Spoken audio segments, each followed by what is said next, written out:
From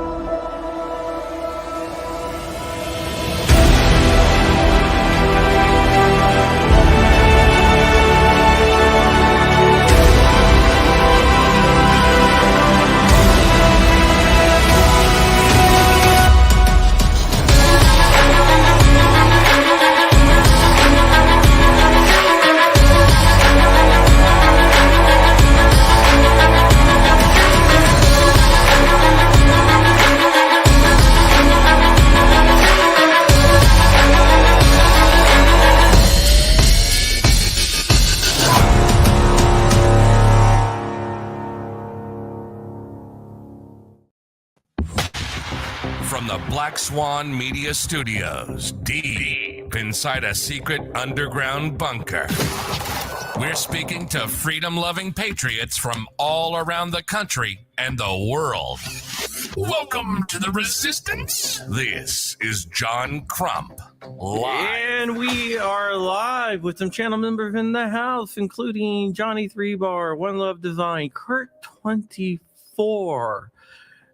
And also, we have some bigwigs from different companies. We have Goonbeam that makes awesome flashlights. And we have Jordan Vinro, who owns like 30 different companies, including PR Triggers, Gideon Optics. Hold on. Got a Gideon Optics box right here. It's empty. It's on my scar. Not my scar. What is it on? It's on my Styrolog. He also owns Eagle Shows, JSD Supply, Patmos Slides, and some other companies. I don't know. Since yesterday, he probably bought about 5 other companies, but that is it. And let me go and let's go ahead and talk to our friend here, Flying Rich, who is holding up some Jordan Vinro products. How are you doing? Good, good. How's it going? Not bad. And we're going to bring on Devin Perkins, also known as Trench Roar Chronicles, who is my little protege. I don't know if I would my protege. It all started with Black Swan Media, baby. Black Swan Media, yeah. Devin, this is a big upgrade from like Katie's balcony. Where are you now? Huge upgrade. I am in the studio of Conservative Daily News Podcast in Colorado. Oh, cool. Wow. Yeah. Very shout out to Joe Altman, the whole CD team. Yeah. And this was real last minute. So really shout out to everybody that helped me just jump in here because they were like, yeah, use the studio. So that's what I'm doing. Cool. Yeah. Devin contacted me last night because I need to get on you. I need to get on your show and talk about what's going on in Colorado. And I was like, let's do it. Bro, so I hit out Rich. I was like, Rich, we got Devin on the show. For those that don't know, Devin and I have known each other for a long time now. Almost 10 years. Yes. Coming up, I met Devin in the library, and I said, Devin, what do you want to do? He goes, I want to get into gun rates and like do a podcast and stuff. I was like, all right, let's do it. Yeah, I remember that. You told me you had 4 hours a day, you used 1 a week, and you said if I can put together a show to do it. I think we were up and running in like within a week. We did like a week of promos. I did a couple like pilot episodes with the old what was it? Patriot News Podcast Network. That's what predated Black Swan Media. And yeah, Patriot News Podcast Network. And then jumped on my own show. I did 129 episodes, interviewing everybody in the political realm, the Second Amendment realm. Yeah, it all started right here with John Crump. Yeah, I've been doing a podcast since around 2012-ish. Yeah. Yep. See, I was tech podcasting before that. I was doing just tech stuff. Word. Hey, we all start somewhere, you know. Yeah, Devin used to live out here, and Devin went to the lobby day with us a few years ago when we had thousands of people show up in Virginia. And now he is fighting the good fight out in Colorado, but it doesn't seem like the response out there is anywhere near like the response that we have in Virginia whenever anti-gun bills come up, which are all being vetoed, thank God, in Virginia. Yeah, man. I don't want to dig into the Coloradans too bad, but what I saw yesterday was a little bit disappointing. Why don't you tell everyone what you did yesterday?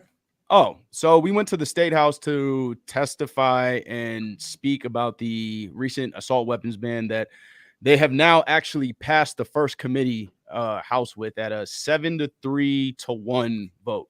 And yeah, it's gonna cover basically everything. If you're familiar with the Washington State assault weapons ban, it's a carbon copy of that, like copy and paste, switch to states, same exact thing. Yeah, the biggest disappointing thing that I saw was essentially the optics. In an era where we're in a social media era and marketing and optics are very, very much more important than a lot of the older generations think, we had nothing for it. The typical, I think it wasn't March for Our Lives this time. It was Project Enough. So they've changed the name for whatever their anti-gun child's organization is now, but they essentially had these kids in there equipped and ready to spew all of the misinformation that they've been indoctrinated with by the anti-gun side. We had absolutely nothing for them. Nothing. I mean nothing. We had the same stereotypical white hair, old bud looking guys going up there saying the same rhetoric that we've heard for forever. And I described it to everybody as if we were watching like a rap battle, pro gunners would have got swept in a 4-0 round sweep. Like it wouldn't have been close. So I don't know how they score rap battles. So all right, NBA Finals, 4-game sweep, same thing. There's no competition. We had nothing. And I'm personally just getting really, really sick and tired of having to keep on repeating the same message that if we do not focus on the next generation and start equipping them with the correct information, the correct talking points, anything to combat the misinformation and lies that they're getting manipulated with, it's over for us. That sounds like there is no hope that got you into this. Yeah. I mean, John, that's basically been. We should make a shirt or something at this point, but it's just very frustrating that we can't get off of the same stereotypical rhetoric that we try to combat with everything. Everything is a blanketed 1776 prior from my cold dead fingers. And honestly, like if we're being real, John, you know this more than anybody. Most of the people in the Second Amendment industry and community, whichever one you want to call it, are not about that actual life. They are not ready to exercise the Second Amendment for what it's actually worth or what it's actually meant to be used for. So what are we really doing other than throwing pep rallies in echo chambers to make ourselves feel better when we're not getting any real results at the local levels? We do have national levels where we're getting constitutional carry back, but at the local levels and where the culture is going toward and how the culture sees us as gun owners in the gun industry or culture, community, whatever, we have so much more work to do. Well, I think this is where I have to shout out Maj, because Maj is always the one that says all of this little stuff is cute, but if you look at where we're trying to get to, the NFA is still in effect. Like we're not really getting that many big wins. We're taking back rights that we should have never given up in the first place. So we can't really sit here and celebrate and champion those when we have much more work and much more things to accomplish. Yeah. It also depends on where you are at and how the citizens respond. Like back in Virginia, like when we had that huge lobby day, that was a massive response. I think 95% of the jurisdictions in Virginia said it doesn't matter what you pass, we're just not going to enforce it. Yep. But then you look at other states. Well, we did sanctuary counties and cities. Yeah, but then you have no whisper of that at all in Colorado, where it's not like that. No, is Colorado just a bunch of pot smoking hippies? What's going on? It's essentially the same as any deep blue city ran state. So Denver and Boulder are heavy blue areas, and then you have essentially the surrounding areas that are more red, purple, more conservative leaning. The problem is everybody's too lazy. There's no reason we should be filling up gun shows every weekend. Everybody comes to the gun show, lines around the corner. But when we have to come to the state capitol to defend your gun rights, nobody wants to show up. Yeah, I think a lot of people think, oh, I pay my $25, I pay my $30 a year, I'm good. Yep. And that's not the way it is. And that's not the way it should be. You have to get involved. I mean, it's great giving money to organizations that fight for your rights, but you also have to take a stand for yourself. You have to get off the bench. You have to get in the game. Right. What makes places like GOA and other pro-gun groups so powerful, BCDL, for example, in Virginia, is when they put out that alert, thousands and thousands of people call, thousands of people show up. And that is where the power lies. The power lies in the membership. It's not all about just giving the $25 or whatnot. It's about showing up. It's about putting in the work yourself. For sure. For sure. I mean, John, you remember one of the first activisms things that I did was we went straight to David Hogg. Can you hear me? Yeah. Oh, yeah. Yeah. Can you hear me? Okay. I don't know what's going on with this. All right. Yeah. For the NRA building, by the way. NRA headquarters. I still am not an NRA member. Wasn't then. But we went and we changed minds and hearts at a David Hogg March for Our Lives rally. It was literally a matter. I mean, I had a cell phone camera, but it was me, another black dude. We were equipped with the right information, and we went and gave it to the kids. And you could see the light bulbs just popping and going off in all of their minds when they heard another perspective. So it's really not even hard to do. It's literally a matter of just engaging with this next demographic and knowing how to do it. I can tell you one thing, banning TikTok is not going to be one of the ways. No, I mean, I don't think so. I think TikTok's a cyber weapon, but I don't think it should be banned either. I mean, we have the Patriot Act. So are we just arguing over who gets to look at our information more, our government or China? Like, come on. What are we doing? That's what I say. The three-letter agencies don't like the competition. Right, exactly. They want to monopolize our information. So TikTok, you have to go.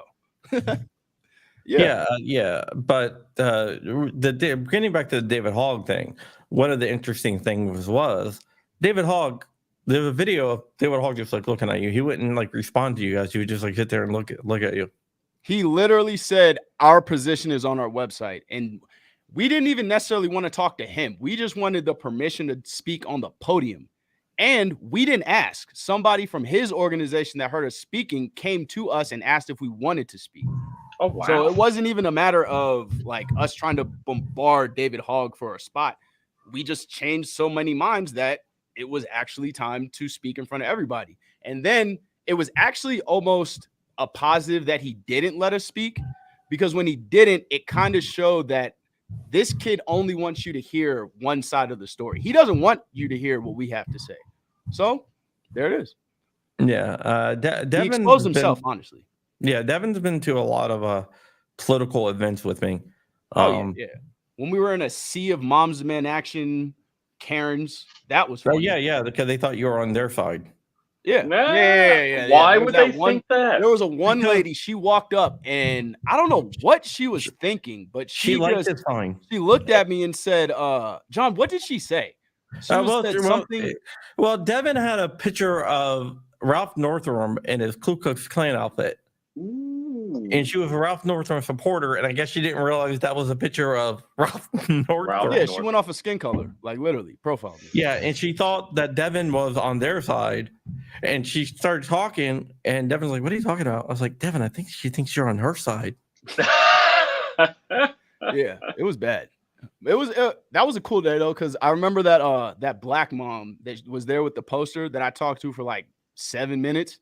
Yeah. Flipped her like that. That was so easy. Oh, wow. It's all about like if you can find a liaison to speak to somebody without having a script, you feel, I mean, you are, and you come off way more genuine as someone who wants to hear the other person's perspective instead of trying to beat them down with your talking points. Yeah. Well, so if we're all essentially here for the same thing, as we want to be safe, we just have different routes of going about it.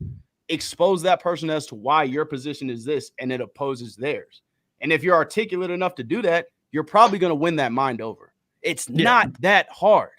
Yeah, that Karen thought because Devin had a picture of a guy in a Ku Klux Klan outfit that he was referring to the pro-gun side when the guy in the Ku Klux Klan outfit happens to be the politician that she supported. And she just couldn't wrap her mind around that. It was the Klan ridiculous. Was the Democrats, and they were trying to make sure black people didn't have firearms. Absolutely, but I mean, that was a uniparty effort at that point. I'm not even gonna sit here and let Republicans off the hook, because Ronald Reagan, he enforced literal the Mumford Act. The Mumford Act. Okay, Mumford yeah, that was bad. Which was targeting Black Panthers in California. Yeah, I mean, I make no excuses for that. No, but I mean, we watched Trump attack the Second Amendment for 4 years. Correct. We can say what we want about the guy, but that is a fact. Yep. He attacked the Second Amendment for 4 years. His entire administration. But let's get back to the assault weapons ban in Colorado. Yeah, but that's what I was about to do. Okay, cool. So when I was doing my research on the bill and everything, one of the biggest things that stuck out to me was the fact that once you pass away, even if your guns are in a trust that's supposed to go to the next generation in your family, that is violating the law. So they can't say this isn't about taking your guns or this isn't us banning anything. You are literally telling me I can't pass this resource down to the next generation because your gun law. That's it. So to me, that was probably the most detrimental thing. On top of that, previously in committee, they actually shot down a bill that would have made theft of a firearm a felony and punishable by multiple years in jail. On top of that, they gave the Bureau of Investigations of Colorado a $1.7 million raise. So to me, what I've witnessed is nothing but manufacturing crime. All they want to do is create felons overnight out of gun owners, give the government more money, give the government more control, and come after us people who want to be free. Yeah. Am I wrong? Am I saying something? No. They always say, oh, we're no one's coming to take your guns. But yet that's what freaking laws that they're trying to pass exactly does. Yep. And the sponsors, the disingenuousness and the lies and the gaslighting that the sponsors of the bill did. Like I was vocally upset. Like people had to tell me to hush because I actually got into it with one of the KKK Karens that wear those red shirts, the Klan members. That's what I call them at least. But yeah, she tried to shush me and I was like, you came and sat next to me. You can move. But anyways, wow. It just doesn't make sense to me how you can sit up there and say that guns, this is one of the talking points that they tried to use. Guns and the Second Amendment are being used to oppress minorities and minority demographics. What does Maj always says? When I say gaslighting and just blatantly lying, that is the epitome of it. We already know the history of gun control starts with slave codes, black codes, and laws that prohibited black people from owning guns in America pre-slavery, during slavery, and after slavery. So absolutely. That's why in all these court cases, they tried to pit the founding era, the anti-gun side, as the ratification date of the 14th Amendment, because that's in 1868, which was, there was a bunch of laws being passed around them. What are they called? What type of laws were they? Jim Crow. Exactly. And so that's where they get all these discriminatory laws. Maj always says that the root of all gun control is racism. And that is 100%. It's not even an arguable fact. You can just look at the history of gun control. It's not even just in America. Anywhere where a dictator wanted to oppress a group of people, the first thing they did was take guns. We can bring it back to America. Wounded Knee. 300 Native Americans got murdered, right? What did they do before Wounded Knee? Snatched all the Indians' guns. Yeah, it's kind of like you can't oppress someone that has the ability to shoot you in your face. Bingo. But if all power comes from the barrel of a gun. Yep. And that's what law enforcement is if I don't follow this law, the only way you can enforce it is at the barrel of a gun. So what are we really doing here? It's frustrating. Another I guess, fact that stuck out to me in the bills were that they wanted to increase 11% tax on ammunition.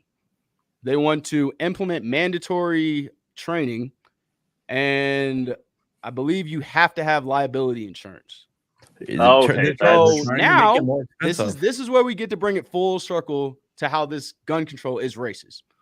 In Colorado, who's going to be affected by these gun laws first? The rich white ladies in Castle Pine and Castle Rock that get to stay home and basically go shopping at the outlets every day, or the mothers in Aurora and Denver who are already struggling and just want a gun to protect themselves and their families. This is the type of shit that I truly, truly get infuriated about, because everybody wants to tell us how we're supposed to deal with ourselves, how we're supposed to just give it up to the government, right? Because these are the same people that will sit up and say they will agree to the blanket statement that our government and police are racist, right? But then they also want to snatch our guns and tell us to rely on that same quote unquote racist regime to protect us. How does this make sense? It doesn't make any sense. It's always like the police are racist and they want to beat. Well, they want to talk about disarming the police, also disband the police, but they're the only ones that should have guns. What? Right. It's they're trying to disarm people that need the firearms the most, from the top all the way down, and nobody challenges it. We areas have where high property have high crime. What'd you say? And areas of property have high crime. Yeah, and poverty and lack of opportunity breeds violence. Yeah, and that's where the violence is. Proximity violence is always going to be a thing. You can look at any demographic over the world. Anytime you have poverty and no resources, wolves are going to eat. It's that simple. I don't know. Like, if you want to really, this is another point. Not one person from our side addressed the actual issue of mental health with resources, which pointed out to me was like, hey, I run with this very, very, very interesting organization called Walk the Talk America that doesn't violate your rights, gives you resources for mental health, and can literally stop the mass shootings that we're seeing every day. Maybe not stop, but we at least have a way to address it without violating people's rights. So why can't we embrace and support people who have the cure, not people that are just pushing the medicine like a lot of these gun organizations that are just out here fear-mongering for a check that don't do anything? There is one here in Colorado, doesn't do anything. John, we'll talk about that offline too, because I need to ask you a question about certain names. But it's rough. And actually, I'll shout out Eric Pratt, because when I was in the sessions, I actually texted him and I told him, I was like, bro, we got to start focusing on the kids now. Like, there is no more time. When I say they flooded those rooms with kids and you just saw the faces of our side glaze over and have nothing to do with that, I was like, bro, this is it. Here we go. This is how we lose every single time. The youth is the key to winning, because guess what?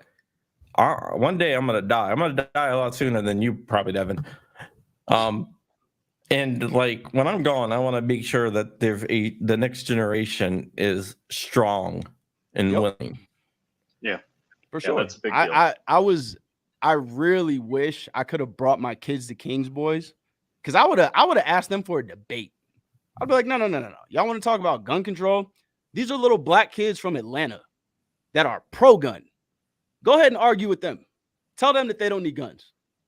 The violence that they walk past every single day. They just buried one of their best friends last year. Tell them that they don't need guns. Go ahead, tell them that. How are they going to grow up as strong black men without being able to protect themselves? Explain that to me. That bill will ban handguns with threaded barrels, and it will ban handguns with threaded barrels. And if you have a detachable magazine and a threaded barrel, your gun will be illegal. Oh, wow. Yeah. So at this point, all I can really advise is mass noncompliance and pray that manufacturers don't bitch up and continue to support the people in Colorado. That's all we can do at this point. At some point, we have to actually exercise the Second Amendment. If not now, I don't know when. Yeah. we also got to teach what the Second Amendment means. And another thing that we need to do is actually recognize the Second Amendment for what it is. Yeah, The Second Amendment.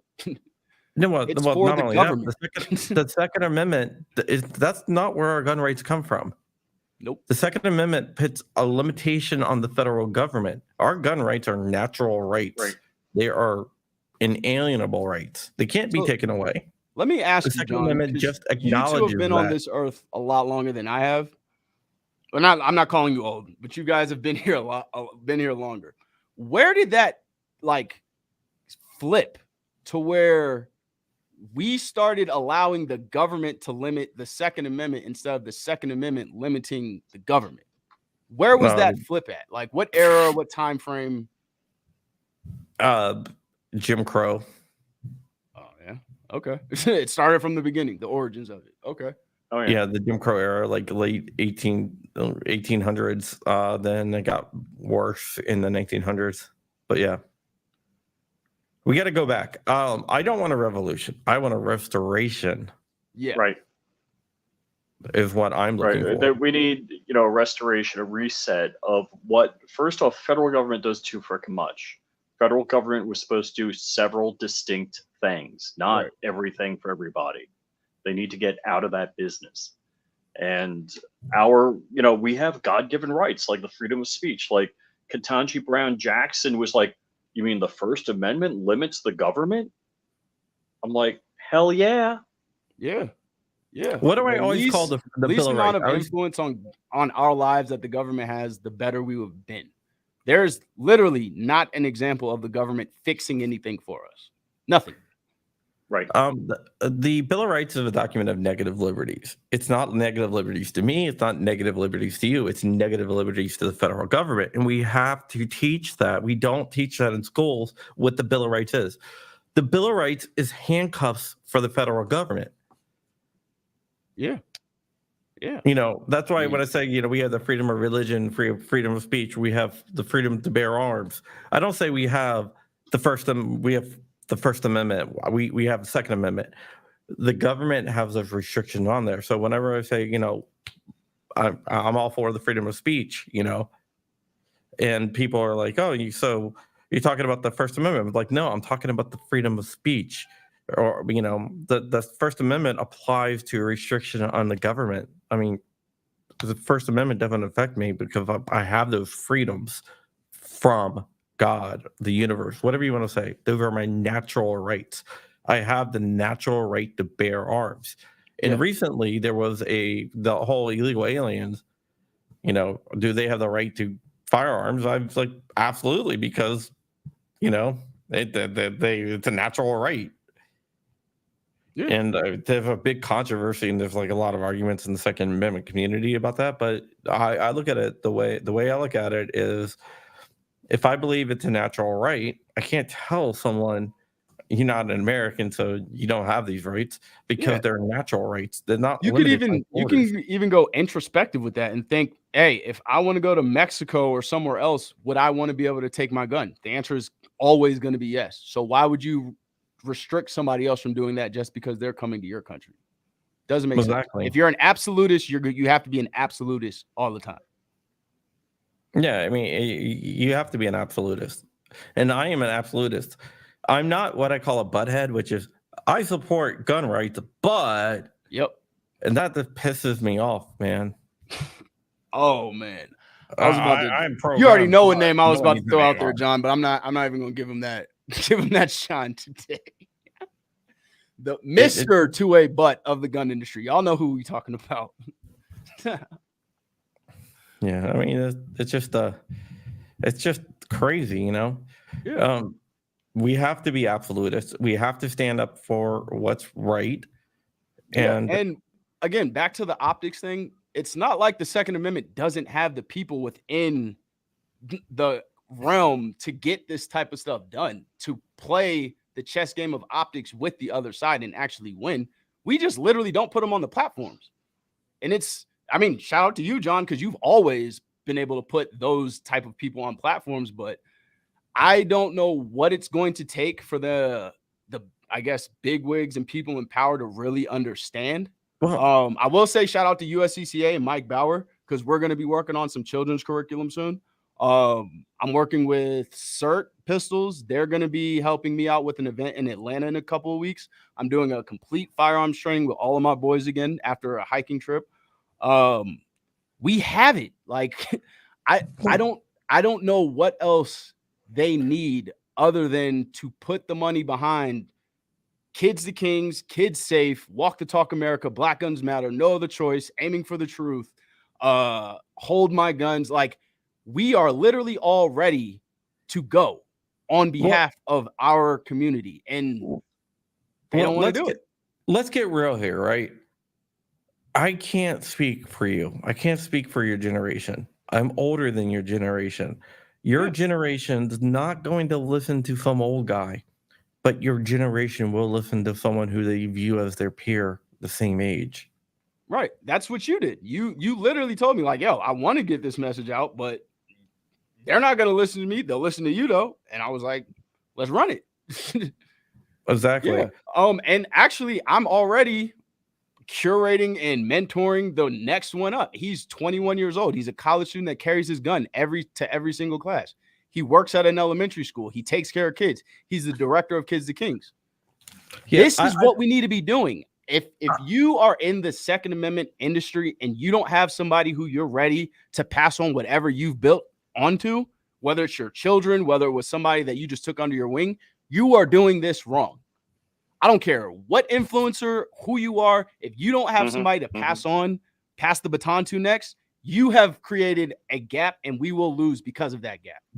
What CNT Design was talking about is the Zoom meeting. Brady decided to have these Zoom meetings, and we did something called Operation Chaos, where I had all my followers join and all the viewers join, and they were going to do it once a month. And when we crashed it, they've never did it again. Damn. But yeah, but what I'm saying is there's a lot of people that are like, well, I want to speak for the gun community. You know what? I don't. I want to empower other people to speak for the gun community, because the more people that we have that can speak for the pro-gun community, the better. You know, people respond to people that fit into their demographics.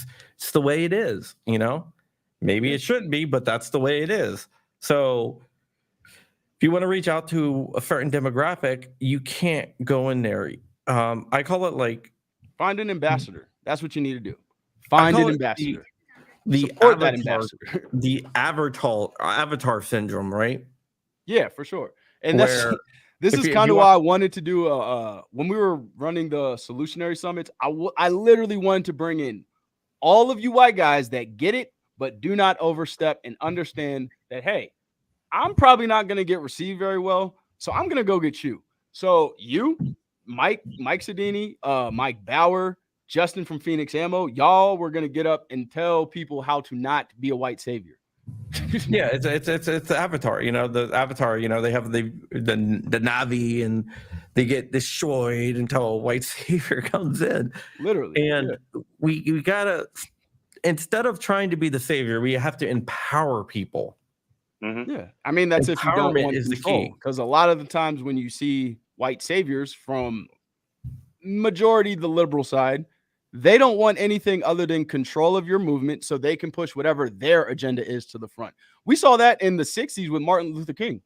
He wouldn't have spoken out or got into anything involving the war if it wasn't for the young communist groups that were pressuring him to say something about the war. He was focused on the civil rights movement. Immediately when he said that, everybody had crashed down on him and said that he was an anti-war communist. And what did the white young European liberals get out of that? Everything that they wanted, and they set the ground for what we're seeing today with intersectionality. That's where it all started from. So black people, stop letting white liberals leech onto us. First and foremost, cut that out.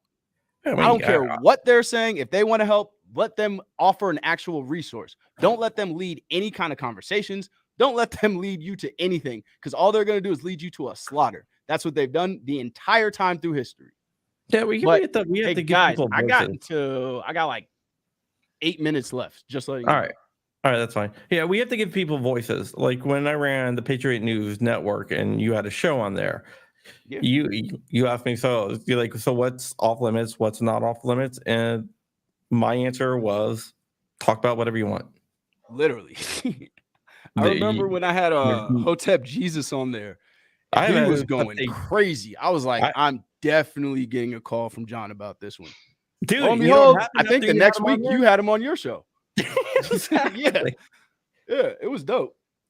Yeah. I mean, even if I don't agree with some of the stuff that you're saying, or you have to give that voice. Yeah, for sure. Trying to be gatekeeping and trying to be a gatekeeper is not good. No, it's not good. In the world of ideas, good ideas should win out. You should not be afraid of bad ideas, because good ideas will win out. So I'm not going to say, you can't talk about your idea. Some bad ideas give people the option to be lazy and choose to take that option. So that's the only pushback I can give you on that one is, and I think we're seeing it in America today, because a lot of these good ideas are what they're perceived as good ideas are terrible and completely counterproductive. Yeah, I'll give you that, but I still think it's the right of the people to choose. Yeah, for sure. Ideas. It's just we have to change culture and put self-reliance and being healthy and actually intelligent back into the forefront and popularity in culture. Right now, we have degeneracy being promoted on most levels of entertainment. So that's one thing we got to break too, is our trends that no pun intended, our trends of us being stuck and focused on romanticized Hollywood or really cherry-picked history. Like, we really have to just pull the veil off and start being honest and let the adults take control of the room. Yeah, that's definitely true. But we also have to let people know. And it starts with the kids. Yeah, we have to let people express their ideas, whether we agree with them or not. For sure. And everybody is entitled to free speech.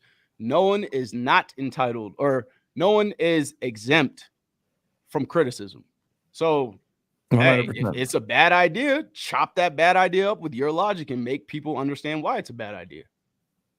Yeah, I mean, but I've seen people that, like, for example, I think you remember that because you went off on this lady. I've gone off on so many people. Are you talking about the van lady? What? The van lady? The van lady, yeah. Yes.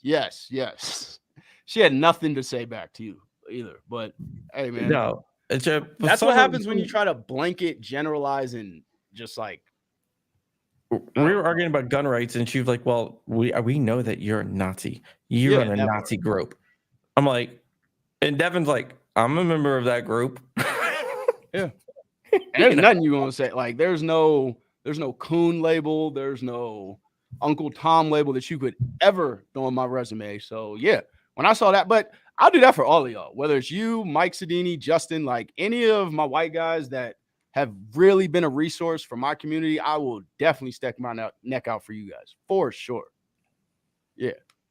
Yeah, but what I'm saying is, when people, they try to throw this blanket label on you, and what they are trying to do is they're losing the debate. So now they're trying to say, you're this. So you have to defend being that. So now you're defending, oh, I'm not this, I'm not that. So what I say, well, let's say I am. What does that have to do with the idea I proposed? Why is my idea still wrong? There you go. That's where I go. It's like, hey, if I admit to being racist, homophobic, anti-Semitic, can we just argue the facts? Right. I'll concede that. I'll give you those, bro. Well, I don't concede them. It's like, well, even if you're right, how's my ideas bad? Give me a reason. Yeah. But, I mean, look, my father-in-law, he's an old Jew from New York, and all he knows is whatever the Democrat Party says. Like was it Rip Curl Red? No, Barton Fink said it's whatever CNN, MSNBC has said. It's like they're reaching up his butt, moving his lips. Yep.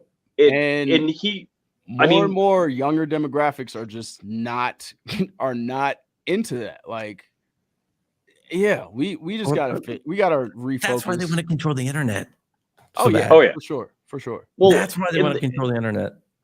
And that's why the really amazing thing is how they go out and attack kids in the 2A space. So like the 2A boys or Tactical Mia, they are losing their crap over it. So now you have, not even teenagers. They're like 9, 10 years old, shooting in competition, handling an AR-15, the most deadliest weapon in the world.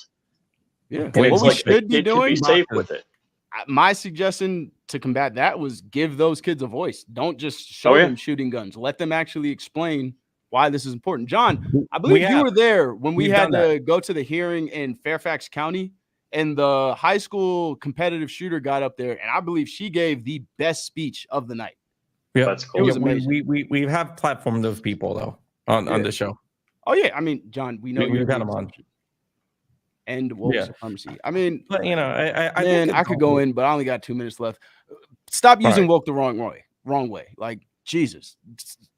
I have to say this, John, because your platform is a perfect place. White people destroy slang so bad.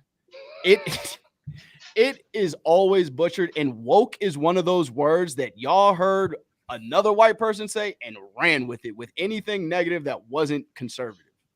And it is for example, Alex Jones pre-Trump was considered a woke person by the actual definition and meaning of what it was. It was somebody who was awake, watching what was going on, and was going against the grain. Now, I'm sorry, but white people have butchered that word on both. It's both sides. It's Democrats and Democrats and conservatives. They have butchered that word to, no avail. It's almost not even reconcilable anymore. But I just had to make that statement in the right way. Most white people use the word woke completely wrong and out of context.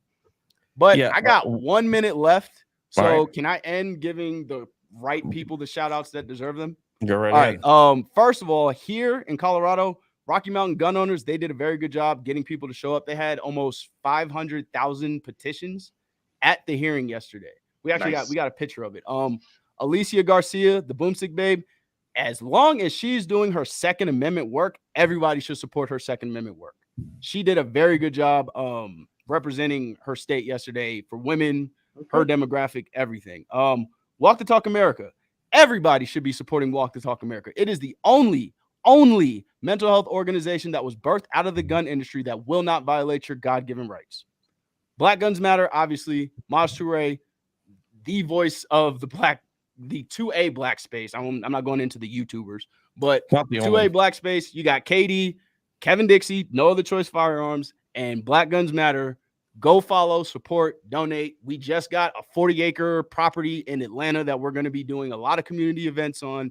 They're going to be supporting me doing firearm safety classes for women's at Auntie Angie's house in 2 weeks. Yeah. We are doing the work. We are combating all of the talking points with actual groundwork. So support those people. By supporting those people, you already support me. I don't need any support. But Oh my God, there's also a mental health organization that doesn't want to infringe on your rights. Hold my guts. I'm not going to get into that. WalkTheTalkAmerica.org. All right. Thank you for coming on, Devin. Always, bro. Always. I'll be back probably after the next hearing about this bill too. But thank you for having me on. I'm sorry if I ranted and talked over anybody. No, all good, man. Coffee, but I'm good. Thank you guys. Yeah, I'm good. I'm out. All right. Thank you again. I'll talk to you guys later. All right. And that was Devin Perkins there, also known as Trenchwork Chronicles, out in Colorado, talking about what is going on in Colorado. There is a lot of interesting stuff going around the country, including the Obama-appointed judge that said that illegal aliens have the right to bear arms, which I agree with. Do you think that was strategic that they did that to make it so we go like, hey, wait a second? Absolutely, I do. Okay, because I love when they say, oh my gosh, minorities could have guns under this bill also. And I'm like, uh-huh. Absolutely. And they're like, "You mean you're not racist-y mad racist?" I'm like, "No, no, it's a right for humans." Yeah. It's a human right. Everyone has it. But yeah, I absolutely do. I actually had someone say, well, I bet you think that violent criminals should have or violent convicted felons should have guns. I was like, are they out on the street? Yes. Then yeah, they have Eh, they have gun rights. Anyone and that's not here's the whole incarcerated thing. has An armed community is a polite community. armed We just society is a plate society, Mhm. as the saying goes. Yeah. That's if everybody's worried. I mean, that's why fistfights don't break out on a regular basis. Everybody's equally armed. But when you go to someplace like Chicago or New York City, where you're guaranteed nobody has a gun, yeah, that's why a You're gun is a guaranteed tremendous advantage nobody has a gun unless the criminals unless still they're have guns. yeah. But well, you know what? I'm not going to say that because I know people that carry in places that are not allowed to carry firearms, but they carry anyway. I wouldn't know what you're Wherever they talking about, are, John. wherever they are is not a gun-free zone, no matter what. You know, that's I went to the movies last night. I guess they don't like is that a Beretta? Yeah, I think they don't like Berettas. yeah, no Berettas. Luckily, I carry a Glock 43X, so there you go. When I went to the emergency room, they had I didn't have a gun on me because I was I couldn't. This was when I was really really sick because I probably could not have used it Oh, anyway. jeez. But they actually had a machine that detects firearms. Really? Yeah. Wow. Yeah. Yeah, well, So, I mean, I went to the hospital. I checked myself in for pneumonia, actually, interestingly enough. That's what you went for. And yeah, I left my gun in a vault in my car. yeah, I was just I wouldn't be able. No, Rich, it's a Glock. Yeah, Rich carries a female gun. Thank you. Thank you. I'm getting in touch with my feminine side. His next gun he's gonna have the Muddy Girl camo on it. I like that. I'm very well attracted to the Muddy Girl camo. Yeah. I can't believe you're making an issue of that. Yeah. Exactly. Why is that called Muddy Girl? I'm like, It's that they just it's marketing. it's trademarked. The pattern is trademarked. You have to pay. The Muddy Girl is it's trademarked, so you have to. Yeah, he carries a SIG P365. What should I have got a Hellcat? Would that make it better? No, you could do Glock 43X, Glock 19. I got to be a Glockophile. 59. Actually, I'm going to be. I got to do the transfer, but I did purchase my first two officially to be owned by me Glocks. Nice. I got a lot of Glocks. Yeah, so I'm getting a 17 and a 40, so 10 millimeter. I got a couple 17s. I don't have a 40 though. Gotta get a 40. Yeah, I got a couple 17s though.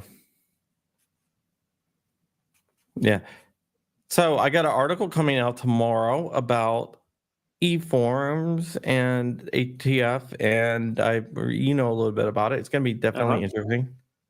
Oh, cool. Okay, It's can we gonna talk tell about the where- response time lately? Yeah, response time, where the bottlenecks are, and everything else. So, Patrick reached out because he had some questions. I don't know if he talked to you or not, but he figured I would know. Babyface P? Yeah, and I was like, Oh, I got an article no. coming out tomorrow. I was like, I guess Rich must have told him. No, I didn't talk to him. Or he just figured I knew. Uh-huh. Barton Fink wants to know, does the 365 still come with training wheels? Ooh, ouch, man, ouch. The P65 XL is the current king. Do you have a P365 XL? Nah, I just I pocket carry, so I have a 365. So the female version. Yes, the female version, and I do have the X-Tech extended magazine. So I got 13 in this puppy. Yeah, X-Tech makes some really cool stuff. If you haven't checked out X-Tech, you really need to check out X-Tech.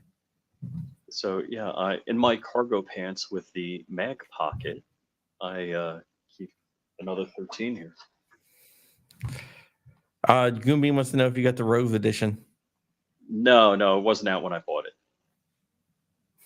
But I mean, you guys, you've all seen the gold plated, 24 karat gold plated 365 my wife has, right? Yes, multiple times. That's pretty sweet. So you did a show last night with Dark. What was that about? I didn't watch it. Any of it? No. Well, so we initially planned that we were going to talk about the guy that self-immolated in Free Palestine, and then talk about barbecue running Haiti. You know, get it? Okay. But we talked about all sorts of stuff. You know how Dark's show goes. Yeah. Usually like ours, all over the place. All over the place, yeah. Yeah. Plus, so you know, he has had me on the show. We got a few minutes left. I want to talk about what's going on in Virginia. There's a bunch of anti-gun bills that were signed. They are in the process of all being vetoed. It looks like all of them is going to be vetoed, which is good. Good deal. Which is really, really good. And all the anti-gun groups are all upset. Cry me a river. Yeah. And because they don't have enough to. It is there in both houses in Virginia, the legislature, is there a Democratic majority? Is that what's going on? Yep. But you have a Republican governor and Republican lieutenant governor. And a Republican AG. Okay. So when are we going to get the lieutenant governor on the show? I don't know. I haven't worked on that. Talk to her when she was running. Mm-hmm. So that's Winsome Sears, and she travels around. So what, was she born in Haiti and she joined the Marines? Is Jamaica. that her story? Jamaica? Joined the Marines. Yeah, she was born in Jamaica. She got her citizenship through joining the Marine Corps. And she carries an AR-15 with her wherever she goes. Correct. That's pretty badass. Her campaign, her official campaign photo was her and her AR-15. Yeah. All right. There is a topic that we hit on last night. I will not cover right now. Okay. Well, that's probably a good idea. Probably a good idea. I don't want to be demonetized or a strike. Yeah, because that's why it's called DLD After Dark. It seems like every time I get a strike, it's not actually me getting the strike. You can believe that. I mean, I'll let you have that. No, literally every single time I've gotten a strike, it's been you. Like every single time. No, I've never gotten a strike for something I've said. It's always been something that you've done. Mm-hmm. But now that you know all the powerful people at YouTube, that'll never happen again, right? I don't know all the powerful people at YouTube. I don't have a card.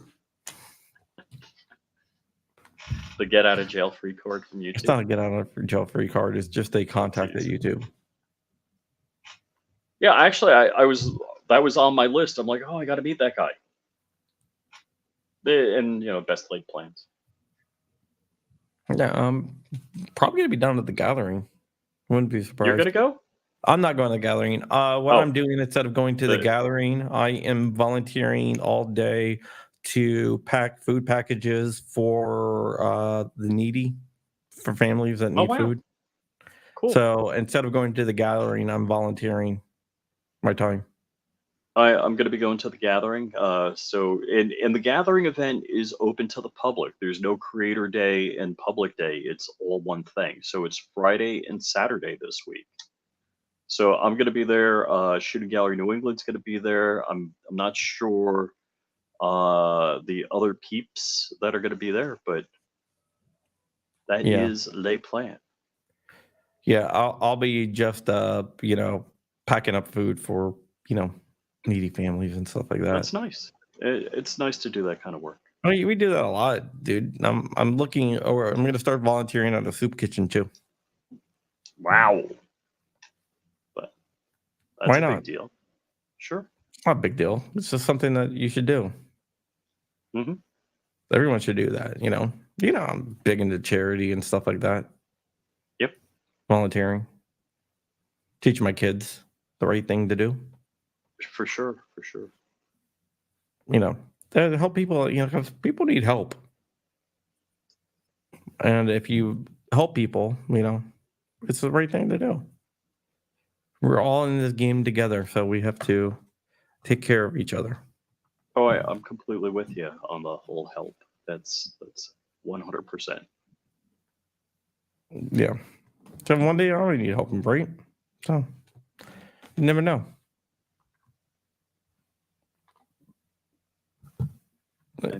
So we have people who got One Love Design volunteered recently. Guys, volunteering is good for the soul. I highly recommend anyone to volunteer. Find something to volunteer for.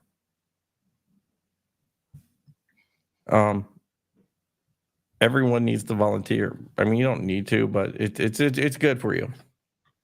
You get a lot out of it. Rich is a bad boy. No, they just think he looks like a turtle. Hey, Mitch McConnell's retiring. That is true, man. That guy can't even speak most of the time. Dude, that's elder abuse. And I'm calling it out on both sides. Whether it's Biden or McConnell. Biden's blundering off the stage as always. His wife's like that way, and he goes the opposite direction. Did you see the video that Trump shared on Biden? Or I don't know which one was that. Let me find it really quick. Was it on Truth Social? No, a visiting angel. Oh yes, okay, I've seen that one. Yeah, I've seen the visiting angel. Yeah, I think that was. If I can find it. Yeah, it's freaking hilarious. They're like, it was and CBS ran a thing saying it was a doctor thing that wasn't actually a real. Of course it wasn't real. No one thinks that Joe Biden did a visiting angel commercial.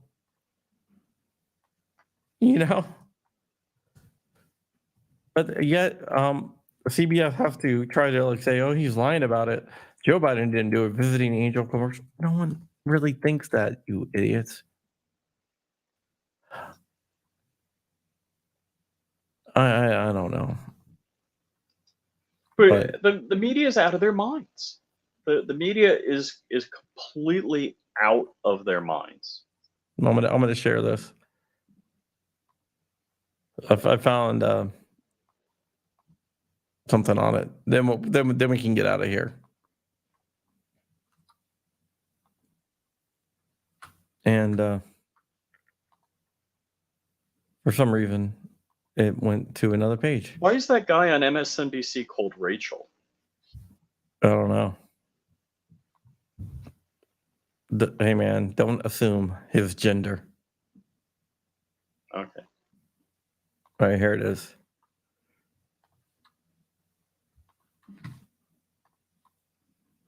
Special caring touch. Visiting angels care so much. Visiting angels, America's choice in home care. Call us for a special caring. I've seen one with the White House as a senior living facility. Yeah. Senior living. Yep. Kind of funny. All right, guys, that is it. We're going to get out of here. Thank you so much for watching. All 300 of you out there. Be sure to tune in tomorrow for another episode where we'll have someone else on that I don't know who yet. And with that, we are out of here. So I will talk to you guys later. Bye.